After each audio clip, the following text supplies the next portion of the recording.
नवीन वर्षाचा पहिला सूर्योदय न्यूज 18 लोकमतवर तर देशभरात नववर्षाचं मोठ्या जल्लोषात स्वागत। आकर्षक रोषणाईने मुंबईसह विविध शहर सजली।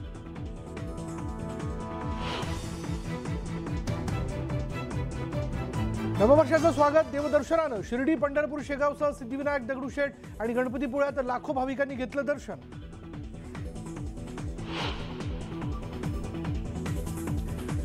जगभरात नववर्षाचं उत्साहात स्वागत। ऑस्ट्रेलिया, न्यूझीलंड आणि चीनच्या शांघायमध्ये 2023चं स्वागत करताना आतषबाजी।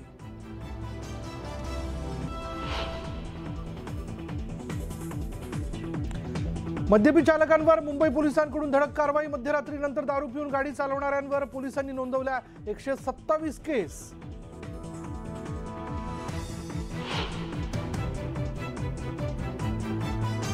शौर्य दिनानिमित्त अभिवादन करण्यासाठी कोरेगाव भीमामध्ये लाखोंची गर्दी। विजयस्तंभाला आकर्षक फुलांची सजावट।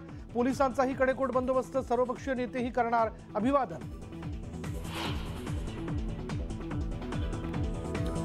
12 ज्योतिर्लिंगांपैकी एक असलेलं त्र्यंबकेश्वर मंदिर 8 दिवस राहणार बंद। ज्योतिर्लिंगाचं संवर्धन आणि मंदिराच्या देखभालीसाठी राहणार बंद।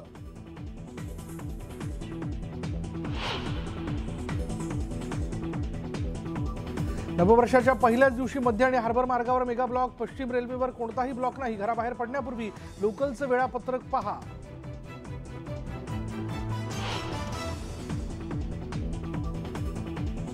नववर्षाच्या पहिल्याच दिवशी एलपीजी ग्राहकांना दरवाढीचा धक्का। राजधानी दिल्लीत व्यावसायिक सिलेंडर 25 रुपयांनी महागलं तर घरगुती सिलेंडरचे दर जैसे थेच।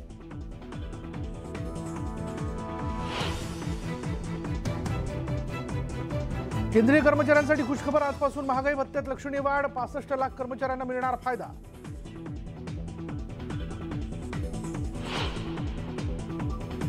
आणि चीनमध्ये कोरोना रुग्णसंख्या वाढत असताना भारतात प्रशासन सतर्क। विमानतळावर करण्यात आलेल्या चाचणीमध्ये 53 प्रवासी सापडले कोरोना पॉझिटिव्ह।